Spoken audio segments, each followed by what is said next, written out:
जय जय श्यामा श्याम प्यारो वृंदावन धाम।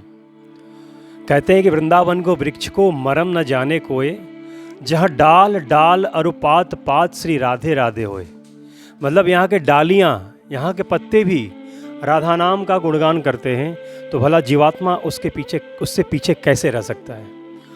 आज हमारे साथ बहुत खास मेहमान बने हुए हैं और जिन्हें सुन कर के भी, जिन्हें देख कर के भी बहुत कुछ प्रेरणा मिलता है कि बाबूजी आप इस मुकाम पर, इस उम्र के इस पड़ाव पर भी आपकी जो अंदर की जो शक्ति है, जो सेवा संकल्प है, उसमें कहीं कमी नहीं देखी जा सकती है।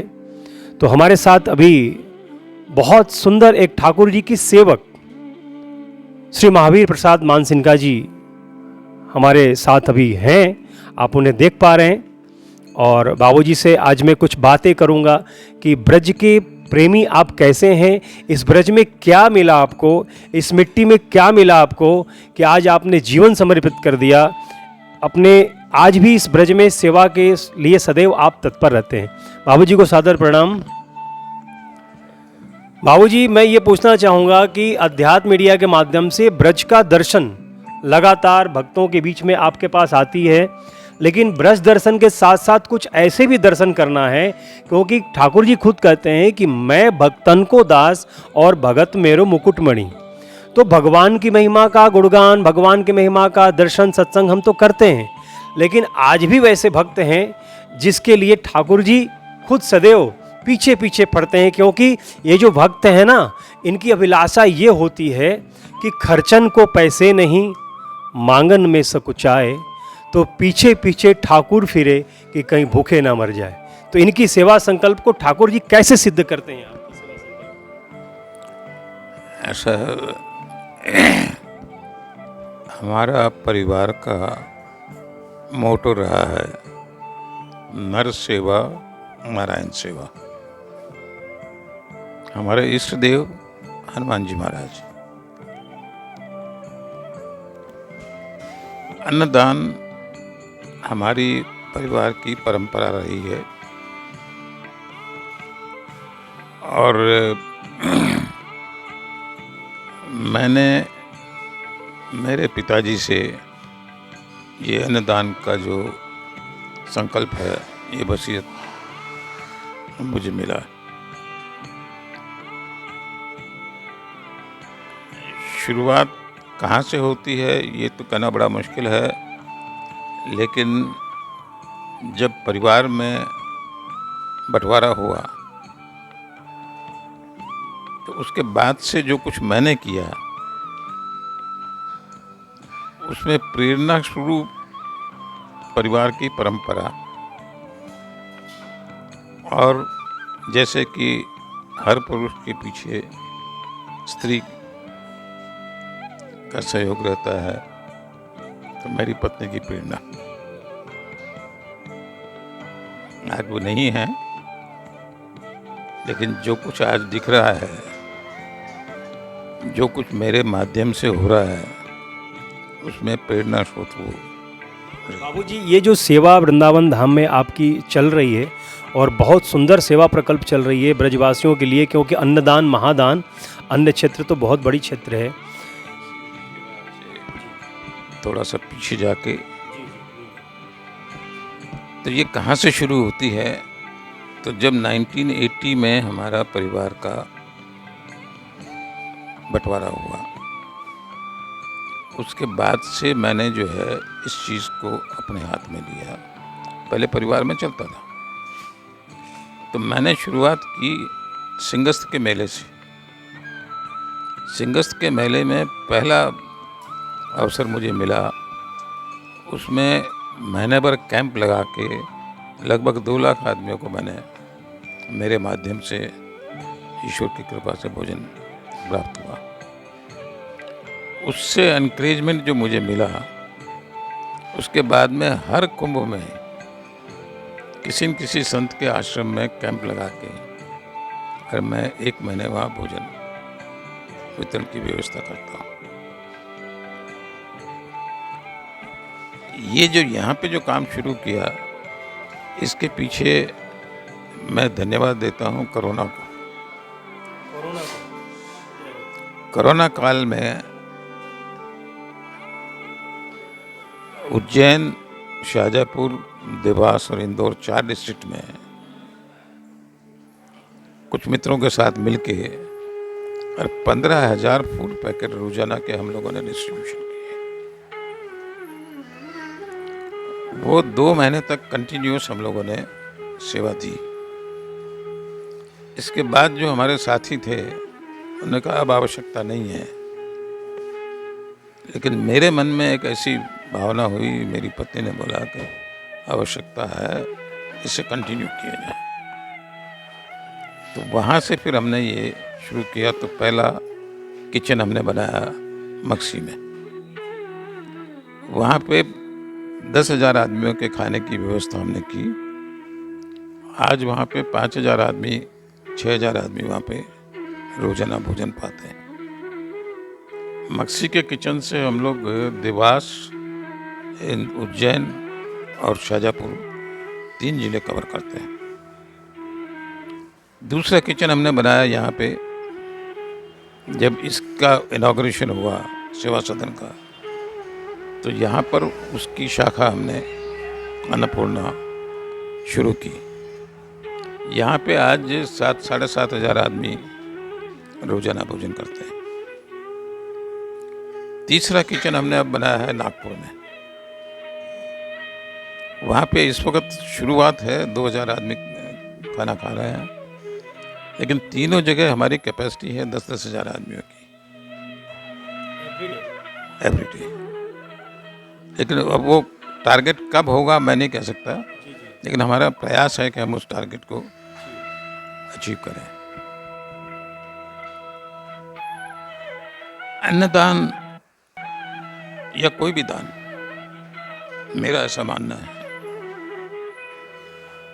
मैंने अपने जीवन काल के अंदर लगभग दुनिया के हर देश में भ्रमण किया। शायद कुछ 10-20 कंट्री रह गए होंगे जहां मैं नहीं जा पाया, वरना हर कंट्री को मैंने देखा। हमारे देश के अंदर दानदाताओं की कमी नहीं है, दान ग्रहीताओं की कमी। दान देताओं की कमी। दान ग्रहीता, दान दाता और दान ग्रहीता। अब ग्रहीता एक्चुअल कंज्यूमर और मिडिल मैन, इसका अंतर है। तो जो हमारे यहाँ जो मिडिल मैन है, जिसके माध्यम से हम वो गरीब तक पहुंचाना चाहते हैं, वो करप्ट है। जबकि दूसरी कंट्रीज में क्या है कि जो ये मिडिल मैन है ये ऑनेस्ट है। दानदाताओं की कमी। हमारे यहाँ दानदाता है, दान देना चाहता है, लेकिन देने के बाद में वो देखता है कि उसका दान तो बेकार गया, धोखा खाया। तो बहुत इम्पोर्टेंट बात, एक बहुत अच्छे अभिभावक और एक बहुत अच्छे अनुभवी के शब्दों पर हम विशेष ध्यान देंगे। मैं बार बार बोलूँगा कि शब्दों की खेल है। ये जो शब्द निकल रहे हैं हृदय से निकल रहे हैं, और विशेष यहाँ फर्क वाली बात यह है, वो आप बाबूजी के शब्दों पर विशेष ध्यान दें। जिनको हमको दान देना चाहते हैं उस तक पहुंच नहीं पाता, तो हम पीछे हट जाते हैं।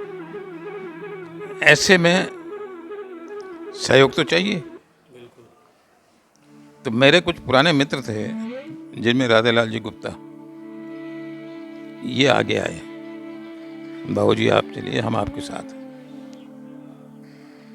राधेलाल जी गुप्ता स्वयं में करोड़पति है आदमी है, लेकिन ये सारी व्यवस्था अन्न क्षेत्र की अन्नपूर्णा योजना जो है वो वृंदावन में इनके माध्यम से चलती है, सारी जिम्मेदारी इनकी है। अब सेवा के काम में सेवा भावी कार्यकर्ताओं की भी आवश्यकता होती है, और वो सेवा भावी कार्यकर्ता ईश्वर की कृपा से, ईश्वर ने ही इनको प्रेरणा दी और ये मेरे साथ जुड़े। इनकी दिनचर्या ये है कि सवेरे 5 बजे उठ के ये मंडी में जाते हैं, मथुरा में, वहाँ से सब्जी खरीद के लाते हैं। अब आप देखिए कि ताजा सब्जी लोगों को मिले, इसकी व्यवस्था है। और कम खर्चे के अंदर मिले ताकि ज़्यादा लोगों को फायदा हो।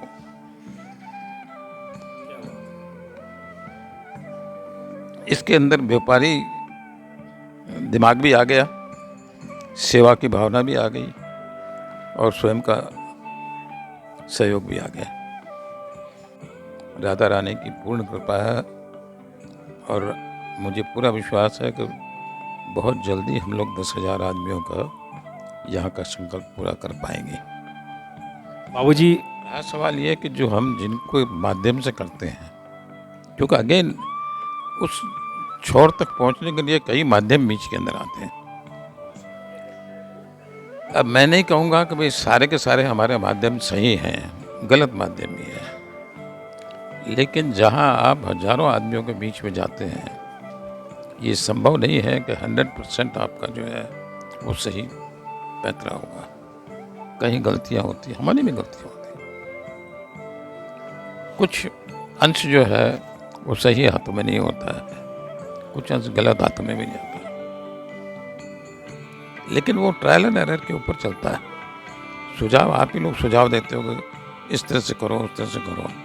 अब कल ही एक सज्जन ने सुझाव दिया कि साहब खाना तो आप देते हैं, लोग अपने नाम से उसे बेचते भी हैं, हम तो अपना बोर्ड लगाते नहीं हैं। बाबूजी, आप अपना बोर्ड क्यों नहीं लगाते? ऐसा है कि मैं कौन हूं? मैं निमित्त हूं। प्रेरणा कौन देता है? जो करवाना चाह रहा है।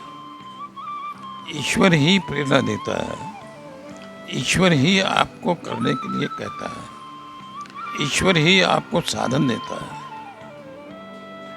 और ईश्वर ही उस साधन को इस्तेमाल करने के लिए व्यवस्था भी देता है। तो मैं कौन हुआ? मैं तो माध्यम हूं, तो मैं किसका पब्लिसिटी करूं? आपने कुछ किया हो तो आपकी पब्लिसिटी होगी, मैं तो कुछ कर ही नहीं रहा हूं। ये तो आपकी एक बड़कपन है और एक आपकी एक सच्ची सेवा। ये सच्चाई है, ये बड़प्पन नहीं, ये सच्चाई है। क्योंकि देने वाला कोई और है, दिलाने वाला कोई और है, लेने वाला कोई और है। मैं कौन हूं जो सिर ऊंचा करके उसको दूं? मेरे को तो नजर नीचे। इसका मतलब बाबूजी आपका कोई ऐसा विचार भी नहीं हुआ कि मेरा इसका प्रचार हो या कुछ ऐसा? कभी न मेरे पिताजी ने कभी किया। मेरे पिताजी के बाद में हम लोगों ने उनके जो मोनूमेंट्स थे उन पर नाम लगाया। लेकिन बाबूजी, ये सेवा जो चल रहा है आपके परंपरागत परिवार के अनुसार, ये लगभग कितने वर्ष हो गए?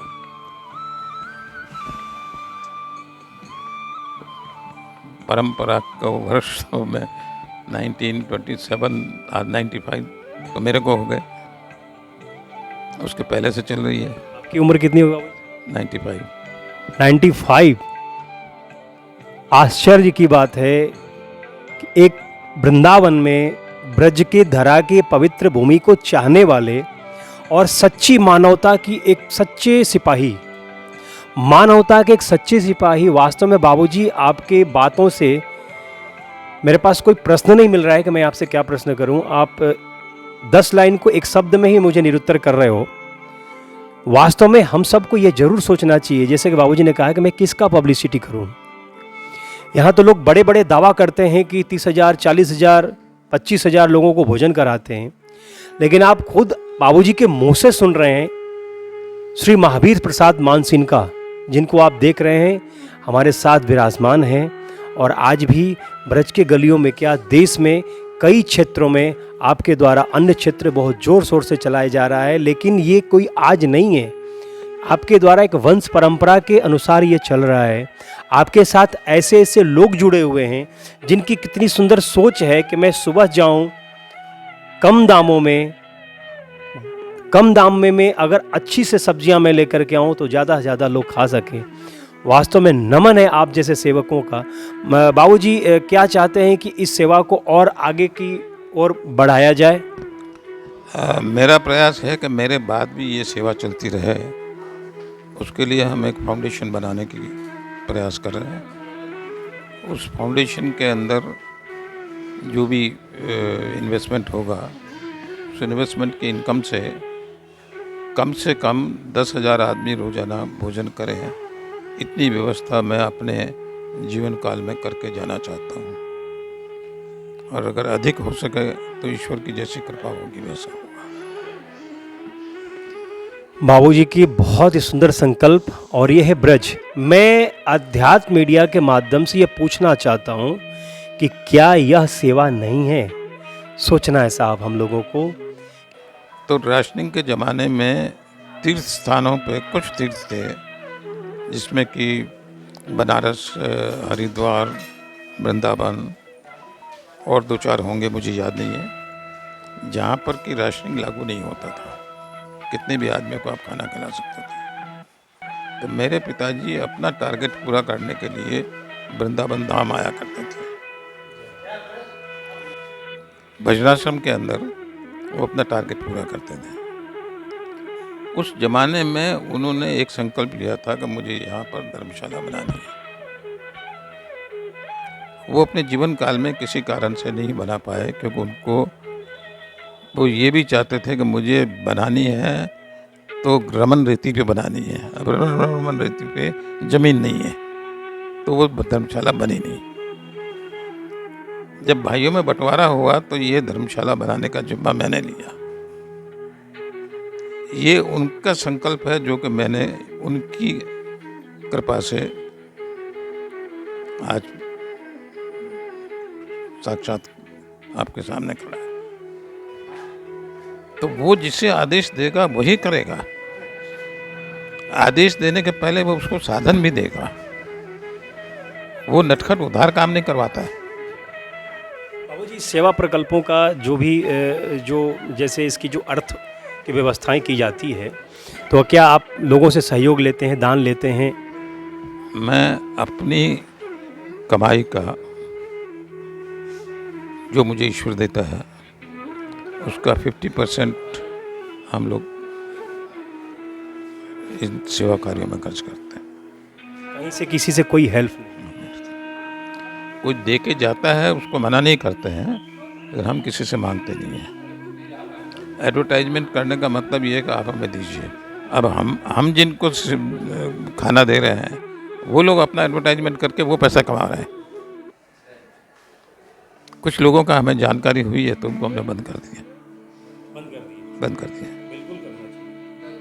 क्योंकि आपने कहा कि हम ये सेवा देंगे, इसलिए हम आपके यहाँ खाना पहुँचा रहे हैं। अब आप उस सेवा के बहाने कमा रहे हो, वो गलत।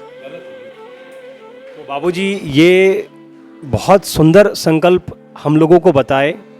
अपनी प्रेरणा, यह प्रेरणा इनको कहाँ से कैसे प्राप्त हुआ ये खुद नहीं बता पा रहे हैं कि पता नहीं कैसे मिला, लेकिन इस सेवा के सुचारू रूप से चलाने के लिए इतना ज़रूर आपने एक नाम लिया, और वो राधेलाल जी गुप्ता, और साथ में ये प्रेरणा आपको आपकी खुद की धर्मपत्नी के द्वारा प्राप्त हुआ। क्योंकि क्यों ना हो, गृहलक्ष्मी सुलक्षणा नारियों का भी हमारे सनातन धर्म में बहुत अधिक महत्व दिया जाता है।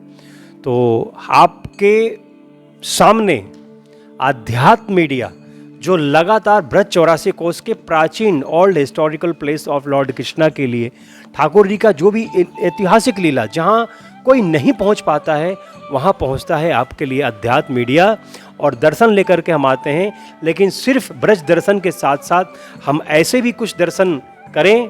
आज से हमारी यह एक मिशन शुरुआत हुई है अध्यात्म मीडिया की, कि ये प्रश्न है हमारे जो उनसे जो हमारे धर्म के नाम पे, हमारे सेवा के नाम पे अपने आप को मार्केट में एक प्रचार के रूप में, मतलब देखा जाए तो सनातन को व्यापार बना करके लोगों ने जिस प्रकार से रखा है, ये व्यापार हम नहीं बनने देंगे। क्योंकि आज भी आप जैसे दानवीर और आज भी आप जैसे भामाशाह इस धरती पर हैं, और फिर भी ये कहते हैं कि हमें कोई पब्लिसिटी नहीं चाहिए। पब्लिसिटी तो ठाकुर जी का ही चाहिए। ठाकुर जी खुद करते हैं, देने वाले राम, दिलाने वाले राम। इसलिए हम ऐसे ऐसे सेवकों के पास चलेंगे, ऐसे ऐसे प्राचीन सेवाओं के पास चलेंगे, जिससे अब हम ये देखना है कि ब्रज में कैसे कैसे लोग और ब्रज के कैसे कैसे साधु संत ब्रजवासी भक्त कैसे कैसे सेवा करते हैं। क्यों कि यदि भक्त नहीं होते तो भगवान कहाँ होता और तेरी मेरी समस्या का समाधान कहाँ होता। बाबूजी बहुत बहुत आपको धन्यवाद, आभार कि आज आपने अध्यात्म मीडिया पर अपना बहुमूल्य समय इस मुकाम पर आपने दिया है। इसके लिए मेरे पास भी कोई शब्द नहीं है। ठाकुर जी आपको शतायु करें, आपको लंबी आयु दे, और ये हम सब का, हम सभी रसिकों का, हम संतों से भी आशीर्वाद दिलाने का प्रयास करेंगे कि आप खूब आगे बढ़ें और आपको खूब ठाकुर जी प्रेरणा दे कि आप कबीरा जब पैदा हुए जग हंसे हम रोए, ऐसी करनी कर चलो हम हंसे जग रोए। बाबूजी आपको बहुत बहुत आभार। अध्यात्म मीडिया के दर्शकों के लिए कुछ दो शब्द। बस धन्यवाद, बहुत अच्छा काम कर रहे हैं आप और इसी तरह से आगे बढ़ते जाइए। बहुत बहुत धन्यवाद, हार्दिक अभिनंदन। जैसा कि अभी हम लोगों ने बाबूजी को सुना, बाबूजी ने हर शब्दों में एक नाम लिया है। पूरे इंटरव्यू में बाबूजी ने एक व्यक्ति विशेष का नाम लिया है, लेकिन वो व्यक्ति विशेष नहीं है, वो वास्तविकता है और एक सच्चाई है, और वो एक सेवक हैं। श्री राधेलाल गुप्ता जी भी हमारे साथ विराजमान हैं, और हम इनसे ये पूछेंगे कैसा लगता है लोग अपने फैमिली के लिए, लोग अपने न जाने पर्सनल लाइफ के लिए कितने व्यस्त रहते हैं, लेकिन आप मानवता के लिए व्यस्त रहते हैं। वृंदावन से 10 किलोमीटर दूर जा कर के आप हरी हरी सब्जियां खोज करके लाते हैं। कैसा लगता है, वो फीलिंग कैसा? देखिए, मुझे तो बाबूजी से प्रेरणा मिलती है कि आप 95 साल की उम्र में भी इतने कर्मठ हैं। तो मैं ये चाहता हूँ कि मेरा जो भी समय है वो निर्धनों की, गरीबों की, सबकी सेवा में मेरा समय जाए। और मैं ये चाहता हूँ कि भगवान को ताज़ा फूल चढ़ना चाहिए। मैं कर्म करते हुए ही इसी तरीके से भगवान के चरणों में जाऊँ, मेरी ये आखिरी इच्छा है। और वास्तविकता ये है, मैं बार बार बोला करता हूँ कि ये वृंदावन को लीला, मत समझो गुड़ को चीला, या में ऋषि मुनि गयहार, सिर्फ जपे जा राधे राधे। बाबूजी ने कितना अच्छा प्रेरणा दिया, और बाबूजी की प्रेरणा से तो ये जो समाज सेवा होता है, ये समाज सेवा करते हैं। कुछ ऐसे हमारे धर्म के ठेकेदार भी हैं, और ऐसा होना भी चाहिए, क्योंकि भगवान कृष्ण का अवतार तभी हुआ जब कंस था। रामा अवतार का एक मुख्य उद्देश्य रावण को लेकर के ही था, बाकी तो वो ठाकुर नारायण की एक लीला थी। तो आज भी जो हमारे धर्म के कालनेमी जो हैं, जो धर्म के ठेकेदार बने हैं, बड़े बड़े दावे कर देते हैं कि हमारे किचन में तो डेली 30,000 लोगों का भोजन व्यवस्था किया जाता है। जबकि मैं बाबूजी से सुन करके मैं निःशब्द हो गया कि आपकी कितनी लंबी सेवा, पुरानी सेवा आ रही है, फिर भी हम मीडिया वाले लोग आज भी नहीं जान पाए। लेकिन अब जानने का प्रयास इसलिए कर रहे हैं कि वास्तविकता जो डायमंड है वो सामने आना चाहिए। तो ये जो फीलिंग है पब्लिसिटी का, क्या पब्लिसिटी करना ही सेवा है क्या? देखिए, हमारे काम को ऊपर वाला देख रहा है, उसकी सहस्त्रों आँखें हैं, हमें किसको क्या दिखाना है, ऊपर वाला देख रहा है हमारी। तो मैं तो ये चाहता हूँ हर आदमी अपनी कोरी पुस्तक लेके आया है। कोई काली लिख रहा है, कोई गोरी लिख रहा है, हर आदमी अपनी पुस्तक लिख रहा है। हमारे यहाँ पर जो रोटी की मशीन बनाती है वो 1 घंटे में 5,000 रोटी बनाती है। तो हम 10,000 आदमियों तक की रोटियाँ अपने यहाँ बनवा करके भेज सकते हैं। यहाँ ज़्यादातर वृंदावन में खिचड़ी बांटते हैं या दाल चावल बांटते हैं, वो केवल एक आदमी का काम है। रोटी बांटना वो हर एक के बस की नहीं है। यहाँ 35-40 आदमी हमारे इस काम में लगे हुए हैं, जो सुबह 7 बजे ये प्लांट हमारा चालू हो जाता है और शाम के 5 बजे तक चलता है। जो उद्गार कहती हैं उनको सुन कर के जरूर मैं भावुक हो जाता हूँ। उद्गार क्या है? जब मैं पूछता हूँ कि अम्मा तुम्हारी एक आंख को क्या हुआ, वो तो चली गई, बहुत दिन हो गए, इलाज नहीं कराया। इलाज कहाँ से कराते? घर के बाहर निकलने के तो हमारे पास पैसे ही नहीं है, भाड़े के पैसे कहाँ से लाएं? ये तो अच्छा हुआ आपकी गाड़ी आ गई, मुझे यहाँ ले आई और आपने ये आँख मेरे को दे दी। बड़ा दर्द होता है कि आज 70 बरस के बाद में हमारे देश के अंदर इतना ज़्यादा अंधत्व है, इतनी गरीबी है कि जिन्होंने रेल का डब्बा नहीं देखा। हम क्या घमंड करते हैं? ये तो मैं कहूँगा कि जब जब भी धरती के ऊपर पाप का बोझ जब बढ़ा है तो भगवान ने अवतार लिया। किस शक्ल में लिया है? उस जमाने में जब राम हुए थे तो उनको कौन भगवान मानता था? कृष्ण हुए थे तो किसी ने भगवान माना क्या? आज हमारे बीच में कोई न कोई भगवान है, मैं नाम नहीं लेना चाहता, गलत हो सकता हूँ, लेकिन वो भगवान है जिसकी वजह से कि हम टिके हुए हैं। अगर वो भगवान नहीं होता तो आज के 10 वर्ष पहले हम यहाँ मुसलमान हो जाते दोबारा। आप जिस उम्र पे हैं, हमें आपसे बहुत अनुभव का ज़रूरत है और हमें उम्मीद भी है कि आपके अनुभव को हम अपने जीवन में उतार सकें और सच्ची सेवा, सच्ची मानवता के प्रति हम अग्रसर हो सकें। आप देख रहे हैं हमारे साथ महावीर प्रसाद मानसिंह जी और राधेलाल गुप्ता जी। ये इनकी जो शब्द हैं, ये वास्तव में शब्दों को बहुत सुंदर तरीके से हम अगर ग्रहण करें तो निश्चित हम मानवता के प्रति अग्रसर हो सकते हैं। वृंदावन धाम ही नहीं, समस्त भारत वर्ष, भारत भूमि हमारा हृदय है। हम इस देश के नागरिक हैं, क्योंकि हर बाला देवी की प्रतिमा, बच्चा बच्चा राम है। कन्हैया पांडे, अध्यात्म मीडिया के साथ श्रीधाम वृंदावन से आपको सादर नमन। फिर वही प्रश्न हम पूछेंगे कि क्या यह सेवा नहीं है, क्या यह सेवक नहीं है? सोचना है हम सबको। राधे राधे।